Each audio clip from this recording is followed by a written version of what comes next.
And hello, everybody. Welcome to Narrative Live on a Tuesday evening. It's 7 o'clock on the East Coast, 4 o'clock on the West Coast. And what a news day it's been today. We'll talk about a lot of things. We're keeping an eye out on Tiger Woods, but the news seems to be fairly good in terms of how you could arrive at an accident or how you can arrive out of an accident. So we'll keep an eye out on that if anything changes. But the big news for us tonight is about what happened today in the Capitol when they had their first hearing in the Senate about the Capitol insurrection that happened on January the 6th. It was an interesting time for everybody because we, the four people you see on the screen, have all been very interested in what happened that day. Sandy Bacon is a reporter who've had been on a guest on our show before. She's covered the insurgency both as a reporter on the riots on January the 6th, but she was also at all the events that led up to it in the month or so before. Dave Troy is here as well. He's a disinformation specialist and a network analyst. He's joining us from Baltimore, and he has been sounding the alarm about the origins of Q, and we'll be going into that a little bit later in the show, figuring out exactly if there are intelligence origins to the movement known as QAnon. And of course, the lovely LB is here. How are you, LB? How are you doing? I'm good. Yeah, I'm happy to be here with everybody. I was completely enthralled by those hearings today. So, and as I'm sure everyone else on the screen was. Sandy, I'm going to get your thoughts in a second, but Dave, let's start with you. What are your opening thoughts about what happened today? Do you think it's just as an observer, was it an accurate and fair hearing?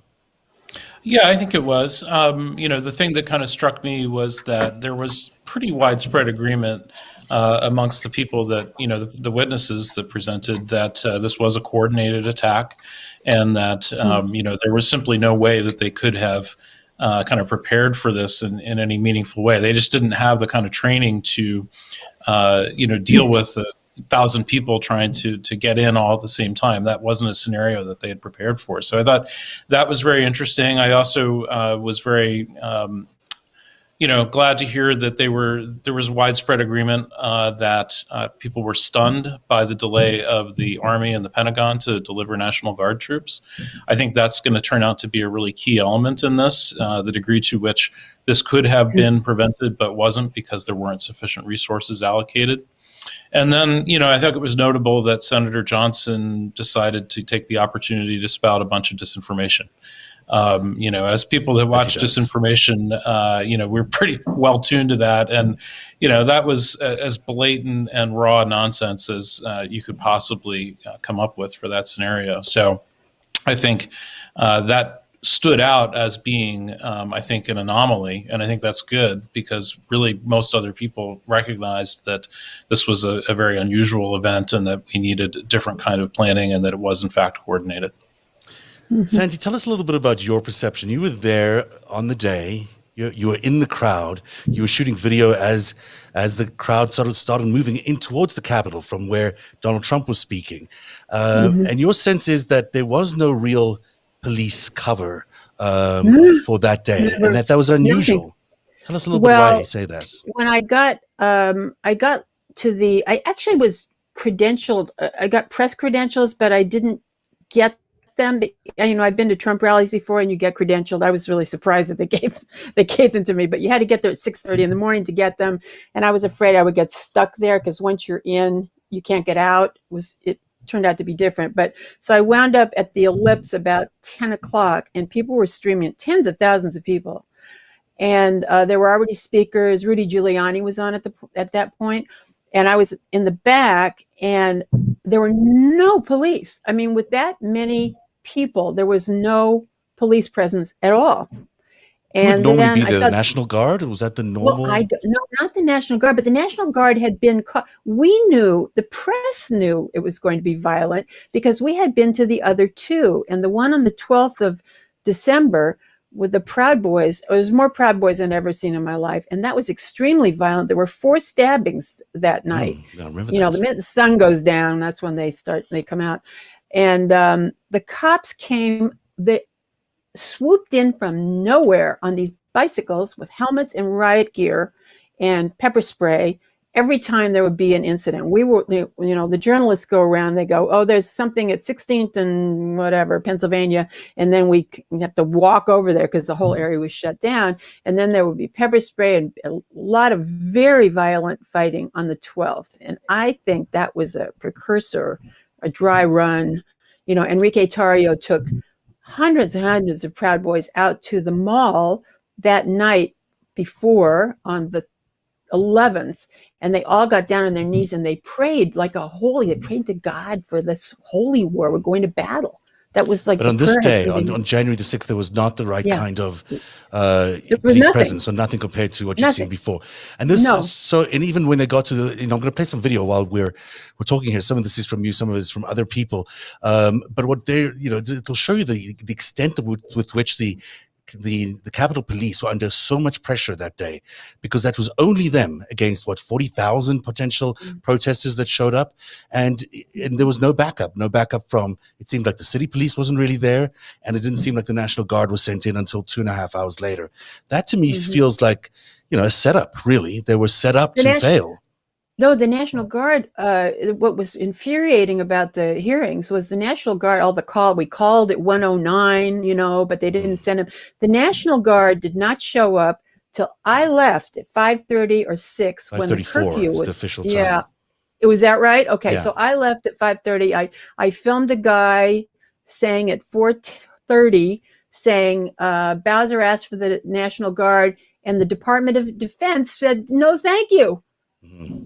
And I didn't know what he was talking about because I didn't see them at all. And sure enough, they weren't there until 6 o'clock, 5:36. Certainly the bulk of all the fighting. So go ahead. Sorry, go ahead. I was just going to say, I can add to that I've, over the last few days, reviewed about 1,000 videos from the Parler scrape, taken that day. And I haven't seen any videos that capture any National Guard activity whatsoever. No. That doesn't mean it's not there.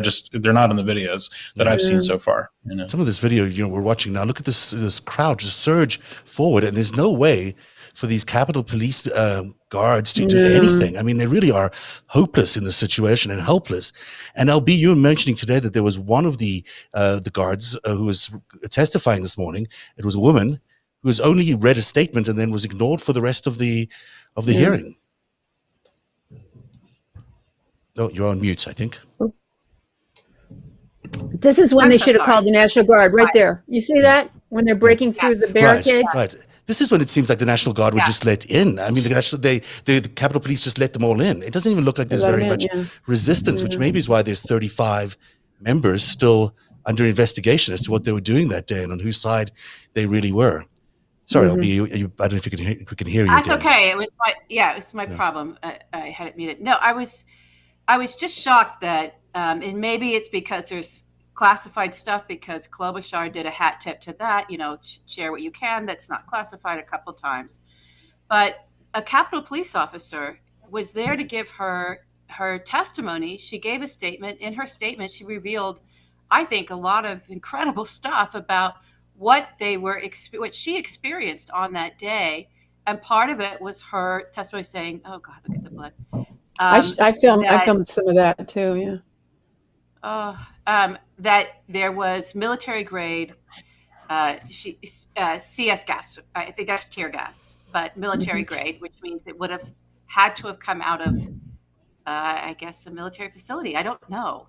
I don't know how you get that otherwise.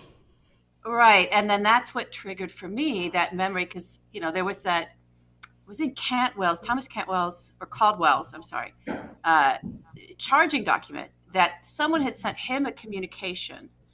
And it didn't identify who sent him the communication, I don't believe. A text message saying, trap them in the tunnels, turn on the gas, or turn on gas. And I thought, oh God, are they in the, it's so hard with some of these characters. They're in such a fantasy, right?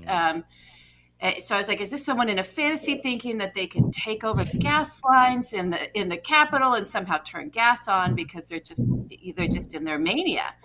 No, I don't know. But when she said, I was hit with tear gas, and the Capitol Police did not bring the tear gas. It was coming from the rioters. It was coming from the insurrectionists. And they were deploying fire extinguishers, smoke from fire extinguishers. And the with that or alongside that gas at the same time. And she has burns on her face from it. She's still burned from it. She had to go I get mean, what were they treated doing for with gas this in there? attack. Was it the idea to entrap the police, to gas the congressman? Or, I mean, that's an incredible. during that They time brought when they chemical were weapons. during They that brought time, chemical weapons. yes, during that time that I did, by the way, was in front. I was on what I guess was the west side, as you look at it, where the stages for the scaffolding for Right. the inauguration, right? That's I believe the west side. It was such pandemonium that I had no idea. I bumped into a friend. I said, "Where's Stephanie?" And you go, "She's inside." And I thought they meant inside because I couldn't see 10 feet in front of me. And they kept saying, "Come forward. It's now or never. It's your house. Take back your government," and all this. So at that time, that was about 2, 3 o'clock. They were already inside with all the video that you see, but we didn't know anything about it. They were trying to get thousands of people to go into the building. It wasn't just they had breached the building, and you could hear them say they're inside. The Senate is evacuated, and everybody goes, "Yay!" And then they kept saying, "Come on, keep going." So I think they wanted 40,000 people to take the building over, because up until 4:30, they were telling them to get up in the scaffolding and to go inside. It seems to me that there's a couple of things that are going to come out of today, or at least still need to be investigated. One is the timeline of when the National Guard was actually allowed to take part in securing the Capitol. It seems to me that that's still a very open question. The timeline that we had a couple of weeks ago still, maybe with a couple of changes, still stands. But, we still have the USCP son making the call from the National Guard at around 2:10. Then at 2:15, Trump calls Tommy Tuberville. He learns about Pence was removed from the chamber. And then at 2:24, he's still tweeting about Pence and asking, inciting the crowd there to try and go after him. And then at 4 p.m. is when I understand the Pentagon call took place. And there's that sort of, wishy-washy response from Lieutenant General Piat and also Charles Flynn, who's Michael Flynn's brother, is at that meeting. And they're unsure if they want to send people in. They're not sure about what the plan is, what the optics might look like. And they say they're going to go up the chain. And then by 4:30 is when Sandy caught someone on tape there. Somehow, the guy on the bullhorn knew that the National Guard request had been turned down while the meeting was still sort of going on. And then at 5:40 is when the National Guard actually arrives. This seems to me, at the core of this is the number one issue that'll come up in terms of why did the Pentagon hold back the National Guard? And that will tie in with Chris Miller's January the 4th email, which basically says that the National Guard couldn't wear riot gear, couldn't really be attending in any big way. I mean, that seems to be the other big factor here, is how much of the Pentagon knew about this and to what extent were they holding back the protection for the Congress? Because, of course, that could indicate to many people whether we're having a real just change cameras here, a real military coup or not. I mean, this is the crux of this. Was it a military coup or was it an insurrection? And if it's a military coup, we still have a problem because a lot of the military is still there. Wow. There's one more thing on there, Zeb, that I love that timeline. I got another thing on video, which I tweeted my ass off, and they finally put it into the congressional record at 4:10. A guy, I was like, "Come on, please amplify, please amplify." I think I was And then all of a sudden, Castro, the guy with the twin brother, Joaquin Castro, is that his name? Yeah. And he read in that at 4:10, Trump had tweeted at 2:24, Pence didn't have the courage, right? Yeah. But at 4:10, I got this guy saying to the crowd with the bullhorn, Trump didn't have the courage to, and then he's continuing, he's saying more, and he's inciting them to more violence at 4:10. Yeah. So they read that into the congressional record. That's good. So, I'm glad they did that. yeah, I'm glad you shared it with them. But it does myself. indicate that there was some sort of command and control. There was some sort of communication that went beyond just people on bullhorns. They were communicating with someone outside who was giving them information. Who were they talking to? Who was running all of this? There was someone giving them information about how the whole thing was taking place. And they were telling them where to go. These people are, listen, I've been shooting them for 4 or 5 years. They are not brain trust. And they were like, they didn't know where to go. I heard one woman say, well, what are we supposed to do? Are we supposed to surround it or go inside? That's what she was just walking up to the Capitol. So they were giving them orders. Who was giving the orders to the guys with the bullhorn? Yeah, and they had maps and they had plans. They had all these other things going. Now, we also know silence from the White House. Yeah, you also know, and there was some confusion about this week about the Secret Service. Were they aware of what was going on? There was an oath keeper who said that she had a meeting with the Secret Service just before. The Secret Service denied that meeting happened, and she subsequently has changed her story. But now there's this clip, which I found earlier on today, of Alex Jones saying that he was meant to lead the entire event and that the Secret Service knew about that. Yeah. So here, let's take a listen to what Alex Jones had to say. Then the White House told me 3 days before, we're going to have you lead the march. The Secret Service, before Trump finishes 30 minutes before, so we'll lead you to a point, take you out of the front row, and lead you to the place where they want you to start the march, and Trump will tell people, go, and I'm going to meet you at the Capitol. I mean, that sounds like a plan, and it sounds like a very coherent plan that they had. I mean, that doesn't sound like it was When was that? When was that from? He shoots that. This was after the event. He was describing what had happened before, but he's saying that the White House had basically coordinated this entire thing, and he was meant to lead it. He said. I don't trust anything he says. But I mean, on the other hand, I assume the Secret Service knew about this, because the Secret Service are not going to be, just launching events like this and not being aware of it, involving the President of the United States and the Vice President in the Capitol. So I'll just put that out there as another question that needs to be answered. Sandy, thanks so much. We appreciate you joining us for this little bit. Love you guys. We love you too, and we'll have you back on soon. Okay. And, great. All right. I look forward to listening to the rest of the show. Thank you. Yes, bye-bye. Interesting. Bye. Okay, bye-bye. I'm just going to quickly reset here for 1 second, guys. Okay. Get your inboxes. There we go. Let's talk about Michael Flynn, because the way I see the whole 3 days, although let's say the events leading up to January the 6th were basically conducted by, if you put Roger Stone as sort of the guy who raised the militia, and I say that he's the guy that raised the militia because his involvement with, sorry, give me a second here. Roger Stone raised the militia because of his involvement with the Proud Boys. You've got Alex Jones, who sort of ran the propaganda effort of all of this, was able to, on his InfoWars program, completely brainwash a whole lot of people in terms of what to believe and how to buy into the story of Stop the Steal and all of that. And then you had Rudy and Sidney Powell, who were running the lie effort. They were doing the legal effort in order to set the lie. But it was Michael Flynn who was recruiting the followers, who really got the followers going through Q. And most people don't really think of Q as being something that was organized out of a Trump advisory position or someone like Michael Flynn, and certainly not part of the broader intelligence community. But you think differently, Dave. So tell us what you found out about Michael Flynn's involvement in all of this.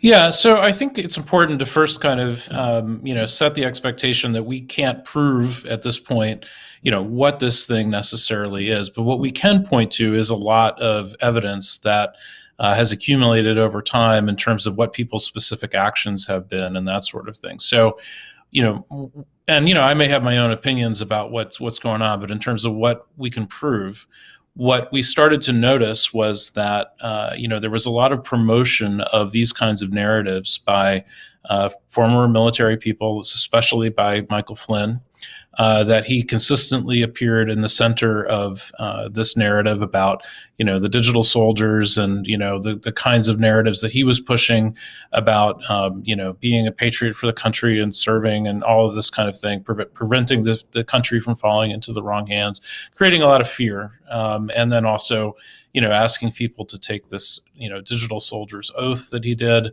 on July 4th of this year. And, so he became kind of a fairly central, I would say, folk figure in this, mythology. And then what we started to notice also was that there was a big community of, other former intelligence and military people that were basically helping to amplify and launder QAnon and QAnon adjacent narratives that was helping the movement get traction and legitimacy amongst people perhaps, out across the country who may or may not have familiarity with the ways of Washington. But, when you look at somebody like a William Binney, who used to be like a deputy director at NSA, and you look at his title and you go, well, he seems like he knows what he's talking about. And he starts talking about child sex trafficking and adrenochrome and, whatever else, you quickly are able to kind of convince people that these are legitimate things. And I think that, having spent a lot of time studying the propaganda channels that have been associated with this effort, what I started to find and what others started to find was that there was a great deal of this kind of legitimizing and laundering effort that was going on. So you had people like Robert David Steele, who, claims to be former CIA. You had a very long list of other military people like, Tory Maris Lindemann and Patrick Berge and Kevin Shipp, who was at CIA. And all of these people appearing on, kind of YouTube type shows, things like Ann Vandersteel and other kinds of Q channels in the Matrix, what have you, to basically amplify and spread these narratives in a way that makes them seem very credible. So you're talking about former intelligence people, not currently within the intelligence services. Well, mostly former people. The people that, are perhaps were more interesting just a few weeks ago were the people that were still in. So people associated with Flynn and with Devin Nunes. So you had, if you recall, when Trump fired Mark Esper and replaced him with Chris Miller and installed Ezra Cohen Watnick into a position, Deputy Undersecretary for Intelligence, I believe, at the Pentagon, which is something like 8 pay grades above what he should be doing. And along with Kash Patel and Anthony Tata, and then Michael Ellis, who was put in at NSA, those folks were part of this kind of promotion network as well, and saying some pretty wild things. And, those folks were active. So, one question remains right now is like, who is maybe still active within the military, and do we presently have a security problem that might manifest itself sometime in the next few months? Let's take a little moment here to listen to what Michael Flynn said about digital soldiers. This was in the short amount of time that he was a national security advisor to Donald Trump. And we have an army, okay, as a soldier and as a general, as a retired general, we have an army of digital soldiers. What we are now, what I call them, because this was an insurgency, folks. This was run like an insurgency. This was irregular warfare at its finest in politics. And we have... So that's a clip, but I think that last line is so interesting. I hadn't really listened to it as closely as I did again today, and I was like, this is an insurgency. This is basically an active measure. This is something that, the Kremlin would put up. This is what the Kremlin would do in terms of setting up something that to disrupt American politics. It would be an insurgency. This is what they describe in Gerasimov.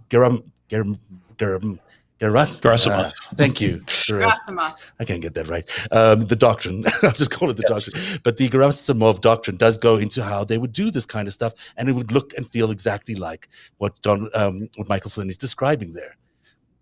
Right. And I think that it's important to remember, too, Flynn's background of dealing with insurgent situations, in the Middle East and, the Balkans, that kind of thing, where, this is somebody that understands how networked warfare works. Mm-hmm. They understand that you can create a kind of networked effect where you may not have a top-down command structure, and you might be able to inject a little bit of energy by putting a message into, say, some mullahs, and the mullahs put out some word about this is what we're going to do, this is what we should do, and then some people that are followers of the mullahs do it, right? So this is a very similar kind of structure. Now, it doesn't mean that he necessarily was doing that in this case, but there are an awful lot of parallels between those two universes. And, I really think that this is something that he understood quite well. When you couple that with the fact that he left, the NSC, that he was pushed out of DIA, that he was relieved of command, this is a guy with a chip on his shoulder. To be really frank about it. This is somebody who has been repeatedly kind of denounced by, the institutions and by the acting government, as it were. Somebody who might want to exact some revenge at this point and would be a very ripe target for recruitment by a Russian intelligence service, for example, or possibly others. What he was doing with trying to extradite Fethullah Gulen to Turkey is still, an open question. But at any rate, he, I think, is somebody who could have been radicalized, who would also be extremely skilled at managing networked conflict and would be able to manage this kind of distributed army. And he talks about it in very open terms. Like, I think this is one of those things where when somebody tells you what they're about, believe them. Absolutely. And of course, there's this picture, which is the event that he attended with Vladimir Putin at his side there. This was the RT Gala, also there, Jill Stein, and, a bunch of other people you might recognize, like Dmitry Peskov, his spokesperson. Now, he claims, or his spokesman claimed on his behalf, that he didn't even know who he was sitting next to. Obviously, that's complete bullshit. I mean, there's no ways that that's true. And, they certainly had enough time for a handshake. So they must have had a little bit of an idea of what he was doing next to him. But this is someone who has been suspected of being an active member of the intelligence services of Russia. And he certainly, is registered as a FARA agent for at least Turkey and Russia, although not directly for the GRU, obviously. But this is someone who's not just a passing by guest at a Putin event. This is some real connection that they have there, and he might be doing an operation. And so, it seems to me that if Flynn was responsible for shaping Q, which we think he might be, then he might have been doing it on behalf of the Russians. Yeah, I mean, I think that that's reasonable speculation. I do think it's, important to specify that it is speculation, but at the same time, he was definitely doing stuff like not disclosing his relationship with Cambridge Analytica. He had a relationship also with Nasser Kazemeni that he did not disclose. And a lot of stuff he was trying to hide that's directly related to this network of activity. So I think that, there's a lot of reason to think that, he certainly, is involved in aspects of this for sure.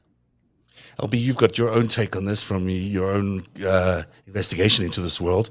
What do you think about QAnon and Flynn? Well, I think there's a part of QAnon that doesn't get talked about enough, that if we talk about it and we kind of put it front and center, maybe where people are, when they are, where they are, like Ezra Cohen Watnick and these groups, begins to make sense. And, to run that op, I do think it was an op. I think it was an AR game, structure, architecture, and run as a PSYOP in order to radicalize people. I'm wondering what databases they had their hands on top of already having the MAGA stuff. There's such a, and there always has been with MAGA, but there's such a real overlap with white evangelical Christian community, which is basically run by massive databases, all their congregants, just stuff like that. I'm really curious about and want to get into, because, as you were saying, in some volatile areas in the Middle East, where these PSYOPs have worked, is sort of 5 core people start coordinating their messaging, putting it out there, and then they have followers, and then it spreads from there. This one spread really fast. It was like it had an accelerant to it. And I'm just wondering what kind of, what was feeding into that architecture, or what was that architecture? What did it have its hands on? These folks that were doing all this and doing this coordinated messaging. So that's one thing I'm very curious about, because it keeps hitting home for me too, that after the Senate floor was breached, by sort of the fools of fools, right? There's the guys that got in there and that were like ruffling, Ted Cruz's Senate desk and the stupid horn guy. Those were clowns, and that was not. Those weren't. I think the other guys who really pay attention to were in other areas. But what did they do at the end of that? They said this prayer. And they had to say this blessing before they left. And what did Sandy say? She saw on December 12th. She saw them all gathering together. She saw this sort of ritualistic praying. So I'm very curious about that. I know people are afraid to go there. I don't think we should be afraid to go there. We have a radicalized base of our citizenry, and we need to address it. That's the first thing. The second thing is, when it comes to these key players and where they are, Dave did this amazing thread, which I think finally got through people's brains. Dave, I was so grateful for that thread where you said, okay, let's just list the intelligence officers and the military intelligence officers that are involved in Q. And you just went boom, boom, boom, boom, boom, boom, boom. And all of a sudden people could see it. They're like, oh my God, this is We're going to go through that in a bit. So we'll go through this military grade propaganda. Well, to feed a beast like that, you have to have content, constant content. You have to keep pushing content into that game, into that framework, in the sphere that was Q, and all the adjuncts of it. And so, when I saw Cohen Watnick go in there and get put in there 5 pay grades above what he was, I was like, oh shit, he's going to start mining intelligence for content for QAnon. That's literally what I thought on that day. It's like, he's not in there to do whatever people were saying. Yeah, intel dumps. I'm like, he's looking for content. He's looking, because they have to keep feeding this beast until they can sort of shape it and direct it into whatever kinetic act was coming. And now we know what the kinetic act was. So I'm not trying to accuse him of that because I don't want him coming at me. I'm just saying I saw a totally different possibility for Donald's intention and the people around Donald, close to Donald, which still included Mike Flynn at that time, Roger Stone always in his ear, and Alex Jones, God only knows how close they're still talking, right? And it was, here's Bannon's guy going in there. I didn't like it. I thought that was can I stop you there? Because I think there's a lot you've just asked, and I want to hit on this idea of the AR game. I mean, I think people need to really understand what that looks and feels like for people. So you've got innocent people who are just going about their daily lives, somehow being either targeted or profiled or attracted into a world that sort of radicalizes them fairly slowly. I mean, it's a process of radicalization through gamification by asking all these game-like questions and playing a game with them really is what it's about. Is that how you describe it? Either of you, I don't know, to pick that up. Well, I have some thoughts on it in terms of, I think that, there's a question, I think, about intent. Like, was this designed to be a game or does it just function like one? I think the answer might be a little bit of both, honestly. And I think that, something like this could evolve to incorporate these game-like elements. But the most important thing isn't so much the game dynamics per se. It's about what, the friends they meet along the way. It's the social connection and the social radicalization that is so problematic here, and the game elements to contribute to that. Sometimes you have LARP elements that contribute to that. There's a lot of different ways that people can kind of be sucked into this social vortex. What's a LARP element? So live action role playing. Okay. It's basically pretending to be different characters online and that kind of thing, which sometimes people do as part of their engagement with these kinds of operations. So it's like there's a lot of different ways that people can be socially radicalized and kind of sucked into these vortexes. And whether somebody sat down and designed it purposely and it was all going to operate like clockwork, or whether it just happened, I'm of the belief that it could have been an evolutionary thing where like all of this sort of garbage crawling around in the swamp of 4chan, led to a creature that sort of crawled out of it. And then some people said, oh, that creature looks really useful. Let's feed it. And let's unleash it onto the world and see where it goes. And I think that that's maybe the closest, sort of guess at what the origin story might have been. But it sort of doesn't matter. Yeah, it sort of doesn't matter like whether it was top-down planned or whether it ultimately became co-opted. I do think that there's a lot of evidence to suggest that a lot of people saw the value in something like this and started using it for their own purposes. Using it. That's right. But the victim. Go ahead. Yeah.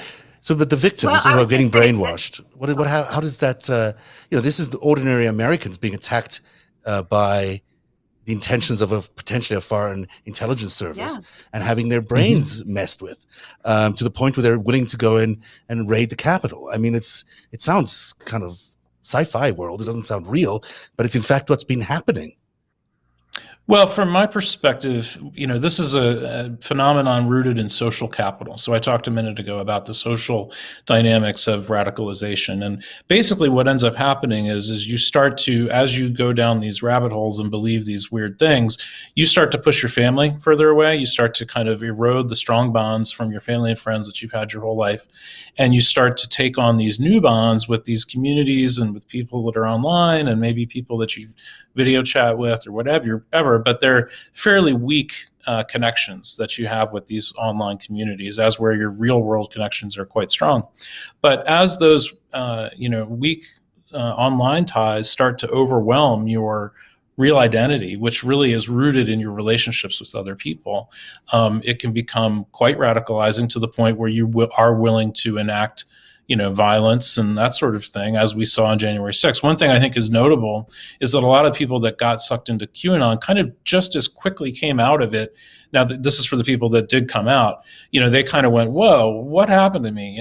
I lost my entire identity. I was really overwhelmed by what happened. And these, victims really are, falling victim to this kind of social radicalization. So the cure is kind of multifold, but I think it has to be rooted in this idea of social relationships, that we need to basically, start eliminating some of these online fake relationships and replacing them again with the real relationships that actually make us who we are as humans. So our family and our close friends and that kind of thing.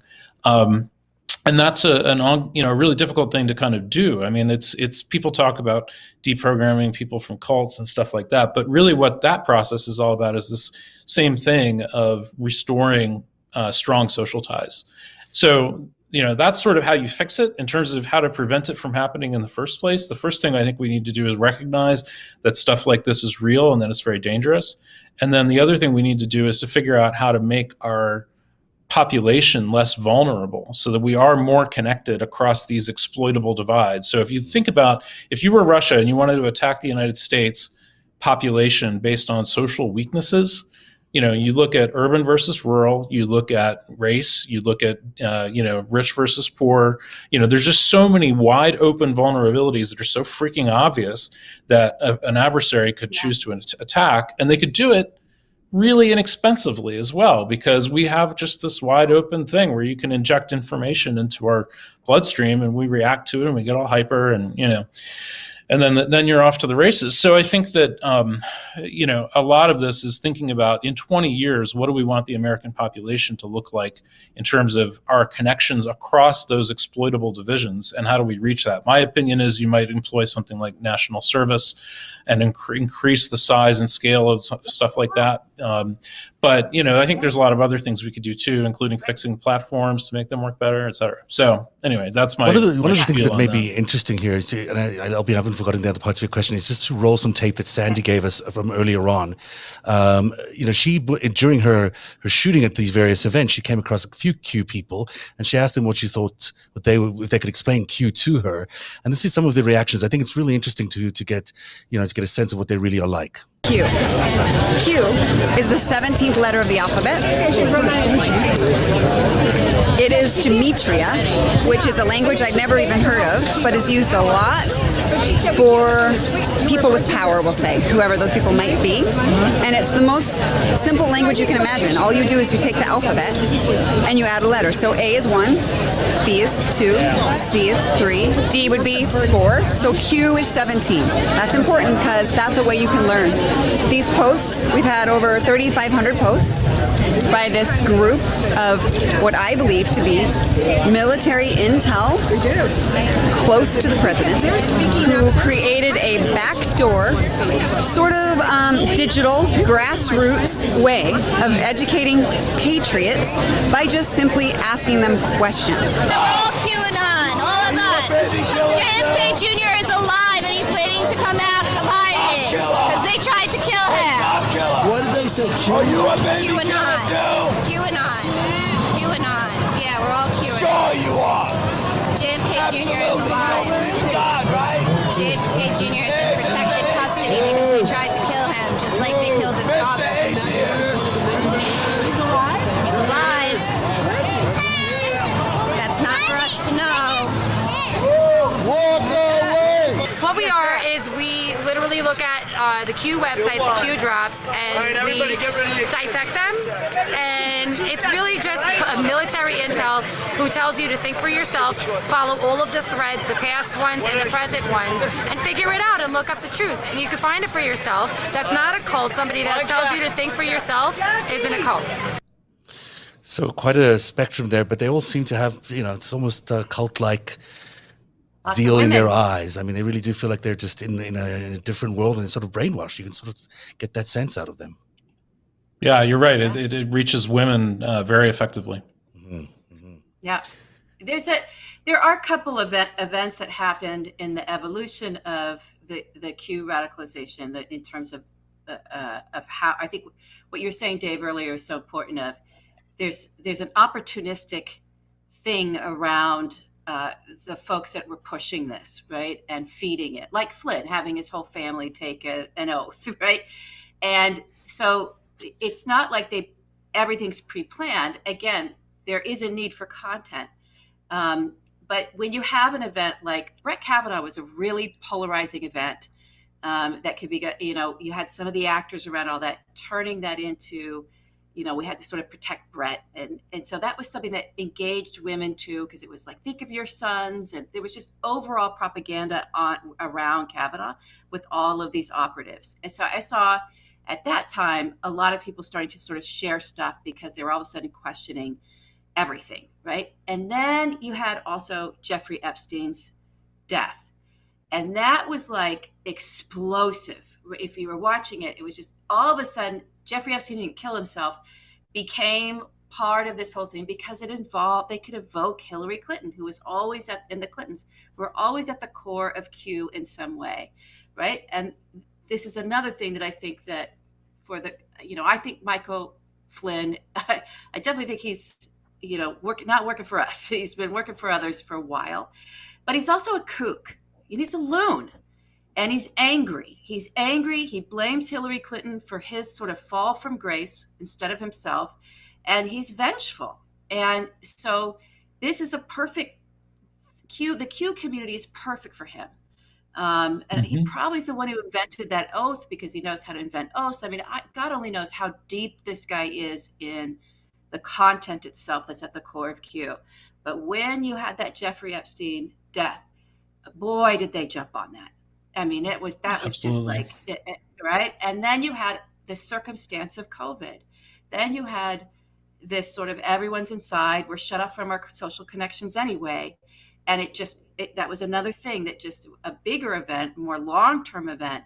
But boy, was that capitalized on. You had a lot of anti-vax coming in then, right? With anti-masks. It was just anti-masks, anti-science. All of a sudden, the anti-science left was showing up inside QAnon, and they were all over the place. So it has been this thing that's been evolving. It has been this thing that's been opportunistic, but it's also had a driving engine to it the whole time, feeding that content and connecting the people and bringing in these other groups, right, to sort of target and radicalize, and always connecting everything back to Donald Trump, the savior Donald Trump. It's going to save us all, right? So it was bonding people to him. And that's so important. We forget about this. We just talk about it as a cult, but we never talk about the intention of it was to bond them to. And it's again that creation of social capital, the building of social capital to each other, and then towards Trump, and also ancillarily to Flynn. One thing I was talking to a reporter earlier this week about was the idea that Q implies a top-down organizational structure. It basically says, there's this guy who knows everything, and he's putting out these drops, and these other people that are spreading it and whatever. That is almost the ultimate misdirection for this, because it's not a top-down organizational structure. It's networked warfare. So what's happened is that because the narrative that was spread by news organizations was that this was some sort of shadowy figure who was either real or not real, or whatever. Maybe he exists, maybe he doesn't. It's the same kind of misdirection that was used with Guccifer 2.0 that turned out to be a GRU military unit. You had this like projection of everybody's mental map of what this thing was onto this imaginary character, when in fact it was this networked model. And if you think about how DC works, DC is all about hierarchy and top down and org charts. This thing defies org charts. It's a network, okay? You can poke it on the side and something else pops out on the other side. And, like that is totally anathema to how Washington thinks, and it's anathema to how journalists think about organized, how to cover an organization. So I think that's been another very successful factor, is that it's been a big misdirection about what the thing actually is right from the beginning, and that's helped it to avoid detection. So there's this photo that came out I don't know when it came out, but it was taken, we think, in September 2018 at something called EagleCon. And there's Michael Flynn at the head of the table there, surrounded by all these interesting people. And we'll go through who they are in a second. But set the scene for us, Dave. What is happening at this particular, at this dinner or whatever meal they're having?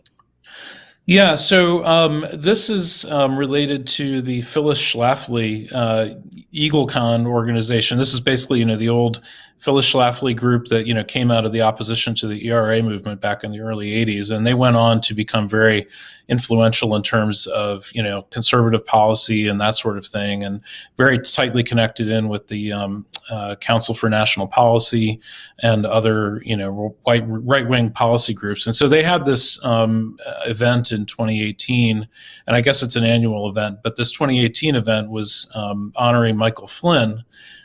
They were giving him an award, and if you look at the folks around that table there, I can identify some of them.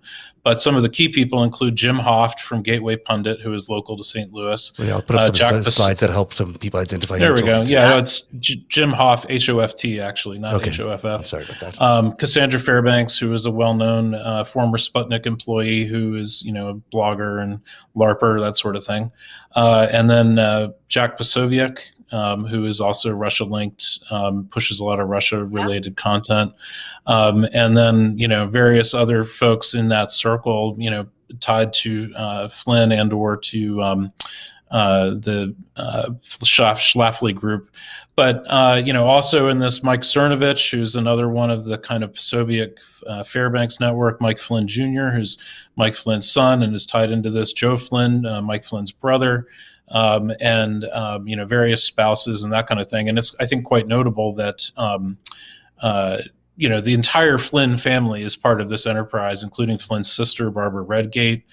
They've been promoting this stuff just nonstop. So, what's interesting about that is that it kind of shows, just this network of people persisting over time and assisting each other in driving these narratives. Also at that event were Andy Biggs, from Arizona, who, went on to be part of the festivities a few weeks ago. This is what you would, if you were just, somebody analyzing cells of people, you would look at this and go, this is your terror cell right here, and getting funding from a conservative organization, a conservative organization that's tied to the Christian National Policy Group. There's Council for National Policy. Council for National Policy. But this is a conservative group that's been trying to set the stage for a radical change in our country, and they seem to be feeding these guys either a literal meal, but they also give them awards, they honor them, they bring them together. They are actually providing a setting where they can communicate and build the QAnon narrative. Yeah, exactly. And not only did they give him an award, the award was named after the guy who was tied to the Iran-Contra affair, which is, insane. He basically was one of the co-founders of the CIA, had also helped found the OSS, and, then got embroiled in the Iran-Contra affair. So there's a direct connection. Yeah, the guy's name was Singlaub. Okay. He's still alive. He's 99 years old. But there's this CIA thread that goes through this whole thing that I can get into in more detail if you like. But, it's astonishing the tightness of this network of people and how they've persisted through time. The CIA thing would be interesting to go to, but let's just spend a little moment here about Charles Flynn. Here he is with Mike Flynn. Charles Flynn was the guy who was at the Pentagon meeting to deny the National Guard or to hold back the National Guard from stopping the Capitol insurrection on January the 6th. And here he is with Mike Flynn taking what I think is some sort of oath related to QAnon. oath. Yeah. That's the Q oath. Yeah, this guy said to the media that he was not in any way affiliated to his brother's organization or his thinking, but yet clearly these photographs are telling a very different story about who he is. He's been reassigned to the Pacific. And the Army actually lied about the fact that he was present at that meeting. At first they said he was not present, and then it turned out he was. Right. So we are looking at something Well, they that might be be more sinister. investigating him. So, I Hope think so. in his response in that moment, that what did come out in some reporting was that I believe this was his response, is that he was being called on the other, the National Guard was being called, and he was sort of in the room in the Pentagon of like, we need them, send them. And he says, no, it's peaceful. They're peaceful. There was this dissonance, right? And the Capitol Police said, not anymore. They are not peaceful anymore. So that also said to me, oh, this is really well planned. They had a story and a narrative in their own heads that they were set on of how this was going to work and what they were going to get away with.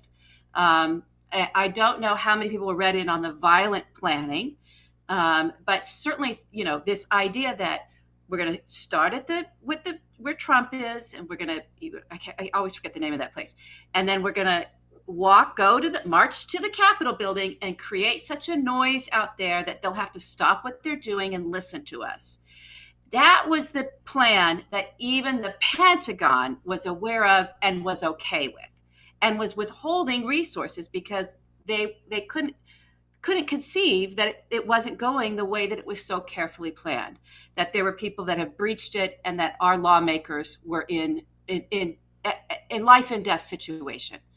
And that That's the one vice scenario. president of the United States, the vice president, that's one scenario. I'm just saying, if we want to give everyone credit for what we hear them saying without being suspicious about it, you're still getting that out of that very simple exchange. You're still getting knowledge at the Pentagon of what the whole intent was, knowledge of what was going to happen, right? And a sort of an order on some level to not deploy the National Guard when people called, because these are peaceful people.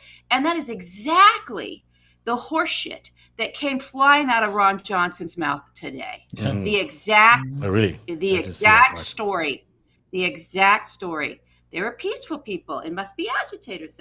All this disinformation, which God bless Amy Klobuchar. As soon as she got out of that hearing, she tweeted, just so you know, that was all disinformation, right?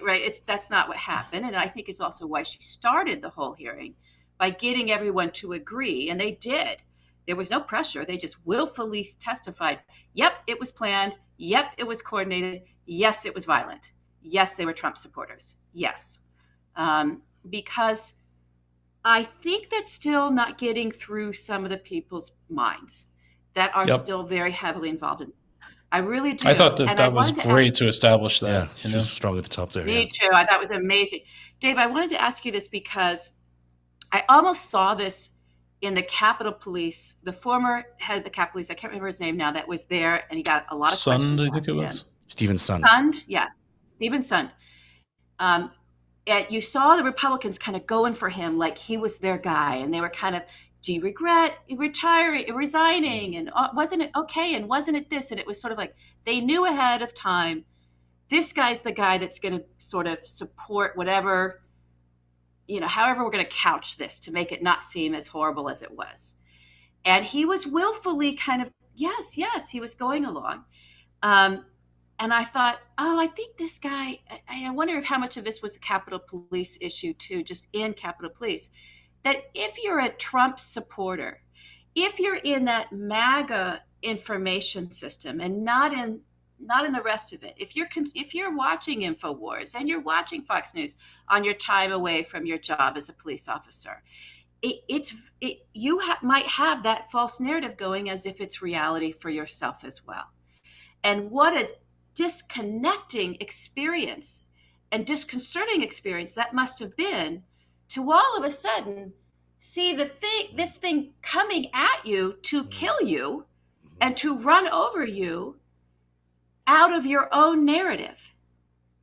And I always feel like I was watching that dissonance on that man's face today. He's still trying to reconcile it. He's still throwing up the wrong sort of time period. He's still not quite accepting that he didn't call in the National Guard, that he didn't react appropriately. There's still this reticence to sort of go, oh, wait a minute.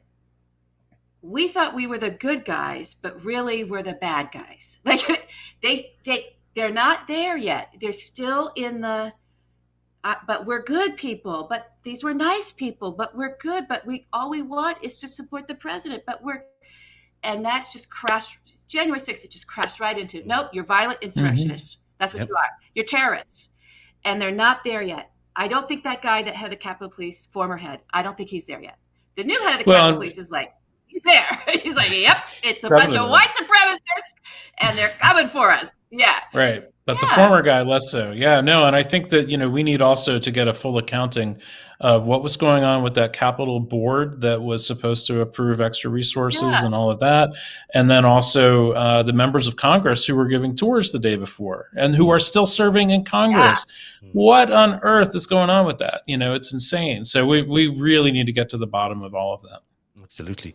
I wanted to ask you about this one organization. Maybe I picked this up from a different site, so you might not know enough about this, but I'm throwing it at you anyhow. The Elite Online Reputation Management.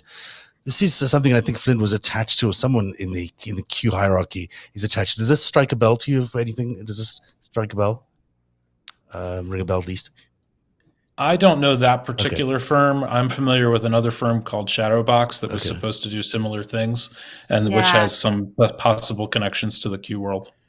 So these guys apparently, they ran these shadow bot campaigns as a counter strategy. This was sort of their job. This is what they did in the real world. And what they did is they'd use targeted chaos to confuse your opponents. So if you had an issue that was being brought into the light, they would sow the seeds of doubt and present the counter narrative that they are, in fact, the villains in whatever case that might be, and that you have been. Do you remember what accused. the name of the people associated with this were? I can get it to you later, maybe, but I don't remember the names right now because I might be able to find it, but this is what I have right now, and I should have got it checked with you before. But this whole idea of turning the narrative around, of the villain being the wrongly accused, that seems to be exactly what the whole QAnon thing is about. I mean, Donald Trump has more connections to human trafficking than the Clintons ever would. And so here you are, he's the savior, but he's really the villain in the story. It seems like the same kind of thing. Yeah, I've seen this graphic before, and I don't remember where right now, but it's somebody in this universe of people. Yeah. Oh, sorry, I should take us off the graphic. I was asking you a question. That's okay. Well, but and someone just brilliant, our great followers, what I was taking all that time to describe is just denial, right? It's just the power of denial. And you could just sort of see that these folks they've still got one foot in there. They're not quite coming to terms with it. How much, Dave, I know we get a lot of reporting on this, but just in your experience, how solidly sort of, when it comes to military and police, what level of problem do you think we have going on there with them being radicalized? Yeah, I mean, I think it's difficult to say. I mean, one thing that we've noticed is that there are just a lot of people that were coming from that world that were involved with this, and that's easily documentable. Like that thread that I put out on Twitter, if you haven't seen it, it's, I'm at Dave Troy on Twitter. It's my pinned tweet. You can go look at it. It's about 30 plus folks that are from that world that are involved in this. So one hypothesis is that because this kind of stuff was palatable to people from that world, people in that world are susceptible to it. And so, there might be a higher than average number of people that are sort of sucked into this stuff within that universe. But another hypothesis would be that it was the very fact that it was being promoted by people with these kinds of backgrounds that people, within those worlds were drawn to it and actually felt validated about it. So I think it's probably some of each.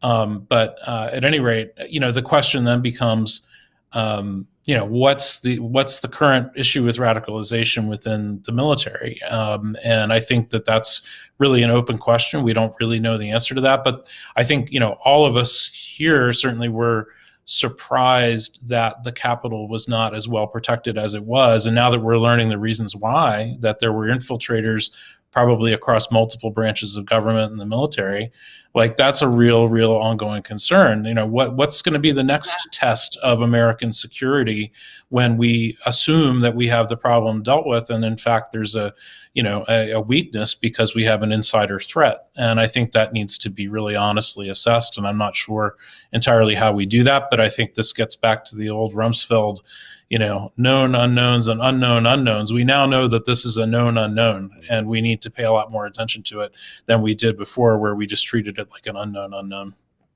Absolutely. I want to go through some of those names in your thread. I didn't know Rumsfeld was pushing that. That's an old Est thing. That's an old. It comes out of. It doesn't surprise me. He's getting it from us. Yeah.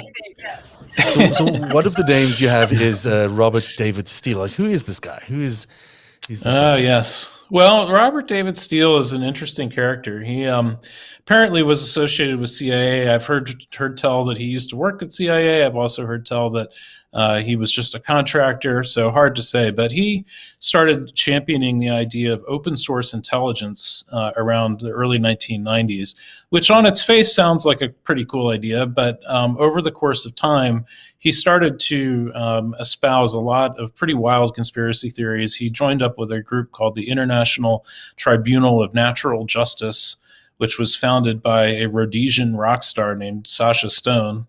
Which is Roger Stone's. There's a picture. No, that's actually Sean Stone. Oh, Sean Stone. I'm sorry. Oliver Stone's my research son. Right. Okay, so this is we got Sean this Stone. a little bit crosswire. We can fix this in post. He's not a Rhodesian pop star. No, he's the son of a movie star or a movie director who went to Princeton. He majored in history. So we have a lot of interesting critters. He went to Princeton and Putin. And we have Roger Stone. It's all confusing. And Sasha Stone and Sean Stone are friends, so that's also complicated. Oh wow! Okay. So Robert David Steele started promoting, narratives with this ITNJ group about child sex trafficking, and also specifically about adrenochrome and that kind of stuff. And so, the whole Pizzagate thing around that same time is when that started to get traction. And he's written a ton of, short books. You can see one of them here about pedophilia and empire. Didn't seem to spell pedophilia correctly. That's fun. So a lot of these kinds of narratives came out of his body of work. And he's been fairly central to a lot of different operations that have gone on. So, for example, he ran for president in 2012, I believe, at the same time that Roseanne Barr was running for president under the Peace and Freedom Party, I believe, in California. But he was running under the Libertarian Party. And then he's also been associated with Cynthia McKinney, who's a former Georgia congresswoman who has since gone on to become quite radical in her own ways, but mostly kind of seen as a left figure. So he's kind of right, she's kind of left. That's the other thing you see with these ops, is that left and right really have no meaning. It's all about co-opting people for power. Right. He's a critter. Who's Steve? I don't even try the last name here. Pieczenik. Steve Pieczenik is Tom Clancy's former partner. Tom Clancy, of course, died a few years ago, maybe 4 or 5 years ago. But Steve Pieczenik and he were working together on novels like The Hunt for Red October and some of Clancy's earlier works. And, he's former, I think, FBI, I want to say. I have to have the full list in front of me. But he's somebody that has a lot of background with intelligence operations as well as military stuff. And, if you think about it, like a lot of the stuff that we've seen from like this Clancy universe, like Calm Before the Storm, that was something that Pieczenik seems to have been associated with, as well as Red October. We've seen these things before. It's like Tom Clancy books, Tom Clancy's generally well regarded, but this guy has gone off the deep end, or are we saying that he's just, being co-opted by a movement here? I think maybe some of both. It's hard to say. Mm-hmm. And all of it seems to come together under the InfoWars banner. And go back to Alex Jones which we showed at the top of the show. I mean, there's a feeling that this is a pretty well organized intelligence operation, if there's so many former intelligence people involved. Yeah, I mean, I think at some point it goes from being kind of a coincidence that all these people are involved to being something that functions more like an intelligence operation, because these people know, how to run these things. And the other thing that I know that I've done, but I know other researchers in this community have done, is talk to people that used to work with these folks at, CIA and FBI and places like that, and ask them, what happened to these people? And the short answer is that they used to be brilliant. They went off the deep end at some point. They became alienated from the mainstream of their profession. They got expelled from organizations, usually under not great circumstances. And just like Michael Flynn, they've got a chip on their shoulder, And so the idea that these kind of disaffected folks have gotten networked together, and that some of them, or maybe most of them, have been co-opted by, hostile foreign powers, either directly, wittingly, and some of them maybe unwittingly and acting more as assets than agents. It seems quite plausible. So I think that, that's kind of what gets to the point where if it walks like a duck and it quacks like a duck, maybe it's a duck. That's right. So what's the CIA thread? Sorry, go ahead, LB. Oh, I was just going to say the issue with this duck is that it's quite a duck. It's a duck. It's quite a duck. The issue with this duck is it's a secret duck, right? From a secret world. And this is why I did that piece with Greg Olear a while back of give me secrecy and give me death, right? Because this is going to be the death of us, everybody. If we don't start educating Americans on what the intelligence community is, what it does, what the different agencies do. There's an entire educational process that needs to go on, because a lot of these folks, if you're going down a rabbit hole where you're looking, it's asking you questions, right? Oh, it means you're looking for answers. It means something about your life or something about even the circumstance that we were all in, but that crazy ass Trump presidency had people disturbed on some level, that they were like, something, it doesn't seem right. Stuff isn't right. I need to go find some answers, right? And because they don't understand at all anything about our intelligence community, anything about what we do, why they're important, how many different agencies, they went in there, they saw intelligence folks in there, and they saw intelligence. Oh, they're showing me the secret world of the secret duck, right? And they fucking quacked with the fucking ducks, right? Yep. So they quacked their way along into this radicalization. And we've got to stop this. We have to stop this. We've got a real problem. And it's not, there's shit that needs to come to light, and it needs to come to light quick, especially around Donald Trump. And I've been calling for that for years. That guy's got files a mile long on him. Mm-hmm. Release it. Let people see what's really going on. Let them see who he really is, what he's really connected to, what's really going on. It does not surprise me that we've got a big old Iran-Contra character in there. Because the other thing about these former intelligence officers that are now doing this and are now running a PSYOP on the American people and engaging in psychological experimentation without informed consent, when you get into the platforms and you get into the algorithms, they're experimenting on people's brains and people don't even know it. Okay? So those motherfuckers that are doing that, right? They don't do it for no coin. They're not doing that for free. There's money behind this somewhere. They're disgruntled and disaffected because they didn't end up taking what they developed at the NSA and going and creating the e-card that allows everybody that's driving in their car to send a little prepaid thing for a toll booth. That was a former NSA officer that came up with that technology. He's worth a fortune now. Not everybody gets to leave these agencies and make a fortune, nor did they make a fortune when they were in it. But they sure want it when they leave. And they're watching other of their buddies set up some kind of gig, set up some kind of hustle that works for them, and they can't make it happen. What was Flynn doing? He was running around ready to commit kidnapping for $50,000. Mm-hmm. That's how cheap he was. Yep. Mm-hmm. Right? They want the money. Well, on your point about secrecy, just real quick, I mean, that goes back a long time. Daniel Patrick Moynihan wrote a book called Secrecy in like 1998 about that very set of concerns, that we need to basically be more transparent with our intelligence services, that we need to educate people more about what we do, in the intelligence world and why it's valuable.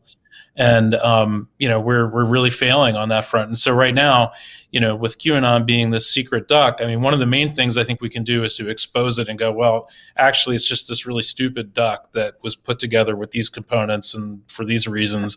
And can we just move on now? Poor duck. That poor duck's got like one wing that works and maybe one, it's in bad shape right now. It's full of duck shot. The other thing that we should be doing, one would think, is cutting off the access that the foreign intelligence agencies and whoever else might be constructing these have to us. I mean, it seems to me that it's crazy that Jack is still on a platform of any sort, Jack Posobiec or any of these amplifiers that are still out there, or that OANN is still available on cable networks, I mean, or Newsmax. These things should be shut down. They should not be allowed to have the ease of access to the American population, because that's where the brainwashing is happening. And we saw pretty well how deplatforming works when Donald Trump was taken off Twitter. That worked very, very well. Say what you will about it. It was worked a very, very successful thing to do. It's been fantastic. Yeah, we should do that with all of these players who are busy, brainwashing American citizens. Yeah, well, and that's part of the reason, we've been so gullible about people like Cassandra Fairbanks and Jack Posobiec, who basically live action role play LARP as journalists. And then we go, oh, you can't take down journalists. They're journalists, when in fact they're working for foreign intelligence agencies, basically. So, Julian Assange. It's a similar situation, Yeah. And we have allowed people to use these shields when we need to be a lot more, I think less naive, I suppose, about evaluating this stuff and the intentions that people have. Yeah, absolutely. Yeah. We're out of time. That was a fantastic hour and a bit. And I want to thank Dave and Sandy for dropping by. But let's have a last word to you, Dave. What are your final thoughts here as we look ahead to how we handle Q? Well, I think that we are starting to maybe have a hook into getting this at least exposed a little bit, because January 6th was kind of the real world boom that it was going to take in order to have some actual surface area to grab onto with this. So I'm hopeful that, with combination of things like today's hearings and then other inquiries into, members of Congress that may have played a role, that we may start to expose more of this. But I also think that, this list of former intel and military people that I identified, and which reporters are starting to dig into more, that's going to become more material too as we start to try to just document what this thing actually is. And it's so stupid when you just kind of take it apart, but you have to demystify it. Get that secret duck out of the closet and shine some bright lights on it and go, wow, that's all this thing was. So I think we're making progress, but we have a long way to go. Your Twitter handle is at Dave Troy, and you're a disinformation specialist and a network analyst. And thank you very much for being on the show tonight. LB, last thought from you. No, I just think that duck is a fucked up rooster, right? And it is what it really is. It's that duck. And he's just crowing, right? And so, it's a toxic thing. And it's just going to take people like Dave. Dave, you did a really, just even putting that thread together, it just, really strong. Sometimes it's just amazing. A question of taking things and putting things in a different frame so you reach a different audience, and we just need to keep iterating. I think iterative journalism with this is going to be the key. So it's a good place to leave it. Thanks very much for joining us on the show tonight. And thank you for being here on Narativ. We'll be back on Friday for the after show. Have a good night, everybody. See you later. Narativ is funded by viewers like you. Support our independent journalism at patreon.com/narrative.